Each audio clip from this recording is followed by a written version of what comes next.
Guys, so this week's video will be a tad shorter, but next week will be another hour-long one. This one just is getting us to the next step on this cup. So I did go ahead and grab a spinner arm and put a couple foam pieces on that arm just to give me a little bit better grip. So here, if you remember, we still had that tacky paper, our double-sided tape down, left that white spot open. So I'm just peeling off all that white paper. And the edges got a little tricky. Again, I don't have very much of a nail because I bit them all too low. So getting this up was a little challenging, but I'll see here as we work this up. And then of course we have some bubbles or lines there, but this is all gonna work out, so don't stress over that. It gave me minor anxiety during the process, but I promise it's going to work itself out because it looks really good. So just getting all the white part off so that we can apply the white glitter. I didn't want to apply the white glitter until I knew that the other colors were set in and the Mod Podge layer had dried for them.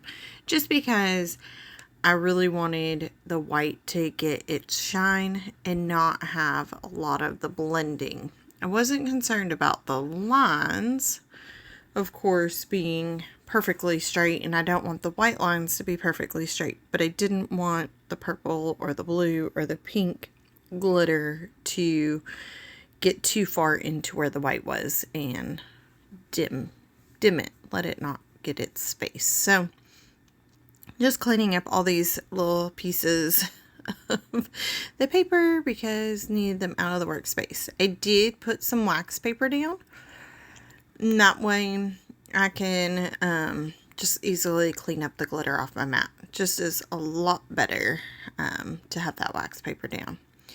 So little straggler piece of paper, and then my tweezers, they are sharp, so pointy ones, so I did go ahead and just poke a hole in the side of that and then help just push that down and get the air out of it.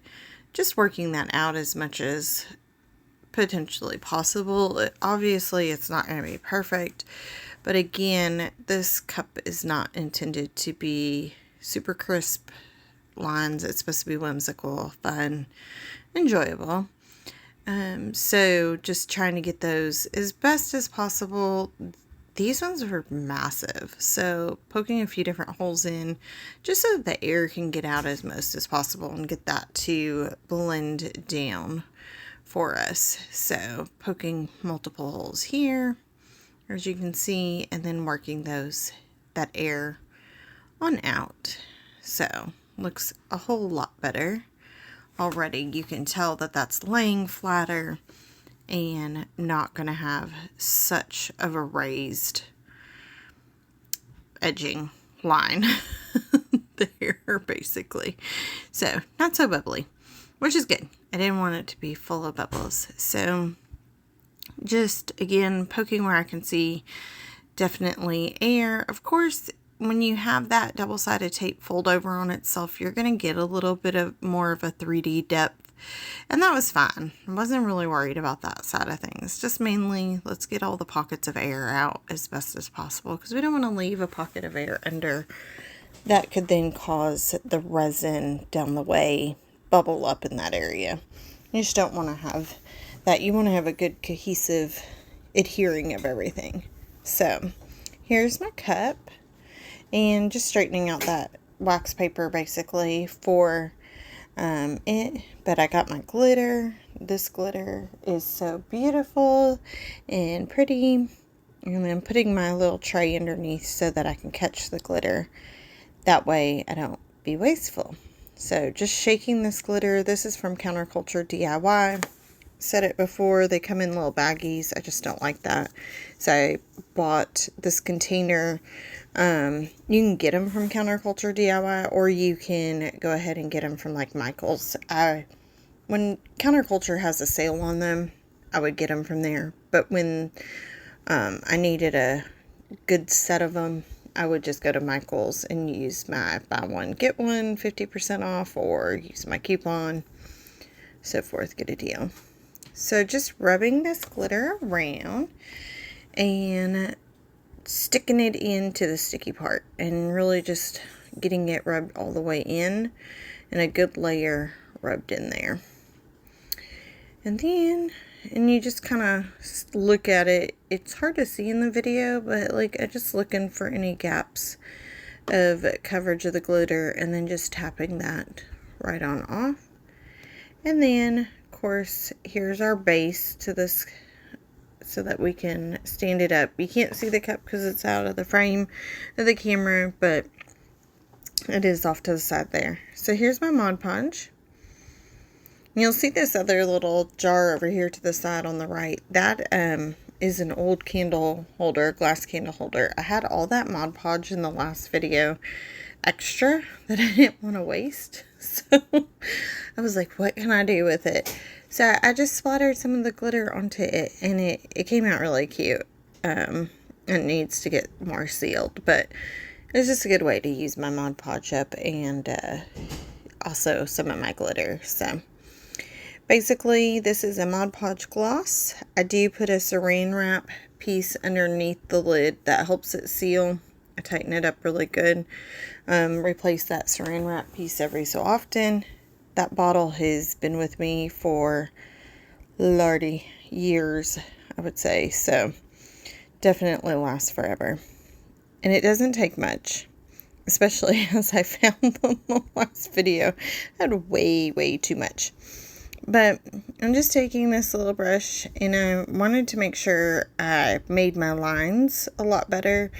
In the center, you're not so worried because you just need to get a good thin coat of it. But I wanted to make sure that I didn't just haphazardly coat my lines all funky. So taking my time just to go around those lines and then bring it towards the center.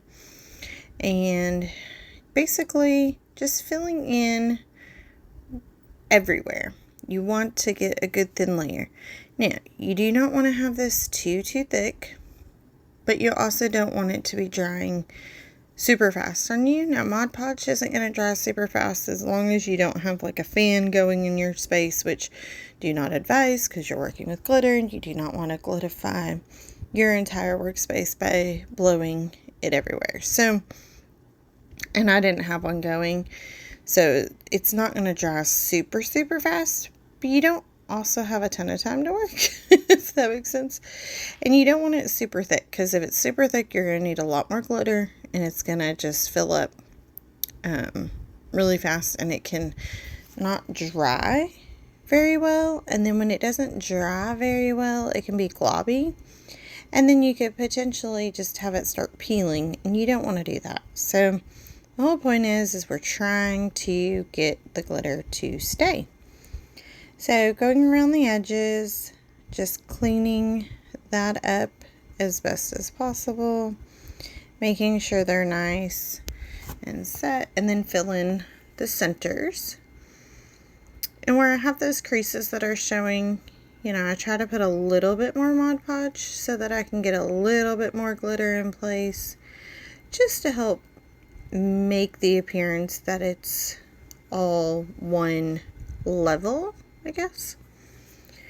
And when we do the next layer after resin, that will kind of work itself out. So again, not super worried about that.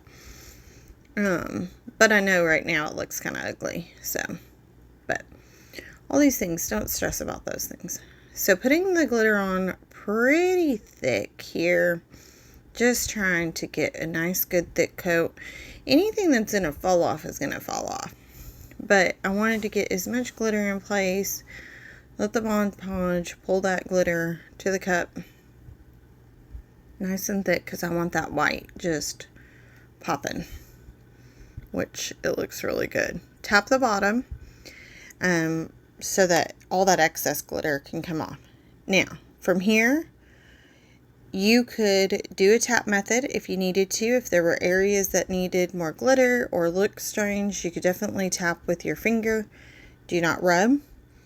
I would not do another layer of Mod Podge at this point because your bottom layer is still very wet and you'll start glooping and have a big old gloopy mess. It's fixable, but you'll have a big old gloopy mess and it just is going to frustrate you. So you don't want to do that. So then, because for the next little bit, like, I'm going to get a little bit more Mod Podge, I just want to show you. So that time I actually got about what I needed for that little space, which was awesome. But I did, while I still had my brush covered in Mod Podge and was working in the space, I decided I'm going to go ahead and touch up this glass jar. Like I said, it's a candle jar. And as you can see, that first spot that I didn't have any glitter. It must have got missed. That's why you do multiple layers. So just putting a layer on. When you're going directly on glass, the Mod Podge wants to try to resist and not stick to the glass per se. So you just have to kind of be patient and do a real thin coat. And you can see how I kind of work that so that it stays. And then, but where the glitter is, I can definitely brush.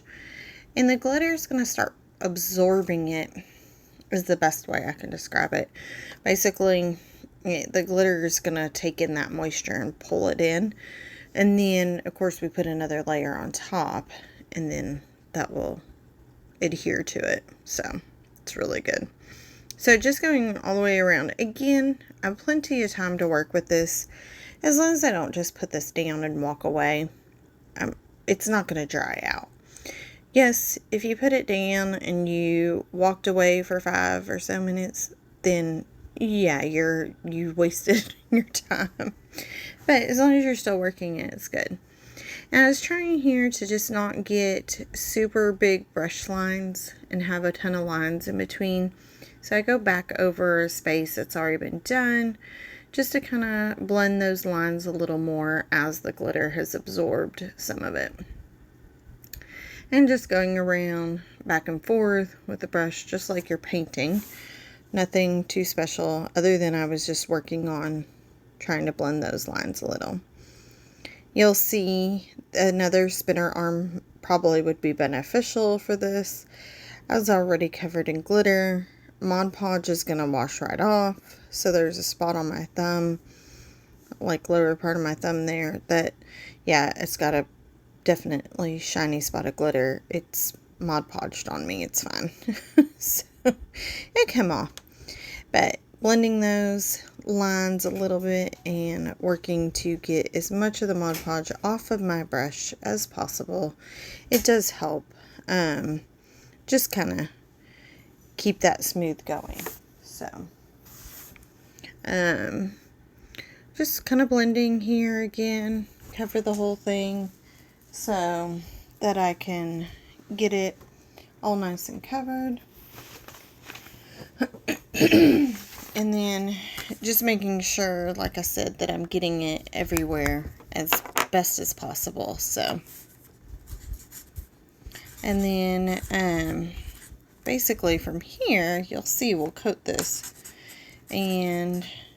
But I wanted to get full on Mod Podge because what I didn't want to do is have glitter go on and then you're not going to be able to see what part you had and what part you didn't have. So you want to coat the whole area, your whole workspace of what you're working with. So, and when I come back around, like if there's spots that look a little dry or like are missing some Mod Podge, it's probably just because the glitter absorbed it. It was probably a thicker patch of glitter and it just kind of sucked that in. If you think about a piece of wood that's dried out, potentially it just pulls that liquid in. So that's kind of what was happening, and so you just got to put another thin layer over top of it. Also, I work out any bubbles that I've seen come up. Those are just created as we're brushing that Mod Podge on. You get a little air bubble. So here's one of our little handy dandy little glitter containers of our leftover glitter. Watch me balance that and open this glitter container. Quite a little act, but we got it. So that one patch right there that I'm first doing, that was that patch that just didn't have a lot on it from the glass. It just didn't catch that spot. So that's why I wanted, it looked funkier than the others as far as the Mod Podge goes. And it got the first batch of glitter on it because I wanted that to stick in as best as possible. And you see, I just was jumping it onto my hand, and then basically I just rolled it across the glitter that was on the wax paper because, oh, why not? And then I could even pick a little bit of it up. Sorry, the camera is going in and out of focus. All that glitter makes it sometimes hard for it to know where it needs to be for focus. So those are all the colors mixed together in that bunch. So it kind of gave us a funky coloring. But this is where we can now bring in a little bit more of some of the colors by themselves to give that same similar look on this as we do going on our cup. Granted, it's not perfect. It's not meant to be perfect. It's meant to be fun. And this is what I would call like an imperfect piece as far as it's more haphazardly done. And that's sometimes my best creations, is ones that I'm doing just to use up extra material. So just trying to find little patches that didn't have a lot of glitter, add a little bit of the color that I needed, spice it up, putting it on kind of at an angle, again just giving it that whimsical fun little coloring, and then tapping the bottom just so that we can get a little bit of the excess off. The bottom hadn't been done. Well, let me take that back. It's got one layer on it, of course, but we didn't Mod Podge the bottom of it this round just because I was focused on the sides and getting that gap in place, and I wanted it to dry with the bottom down, so I set it on its bottom here, and then we'll do another layer with it. I am covered in glitter, so gonna go wash that off. Have a good night. Bye.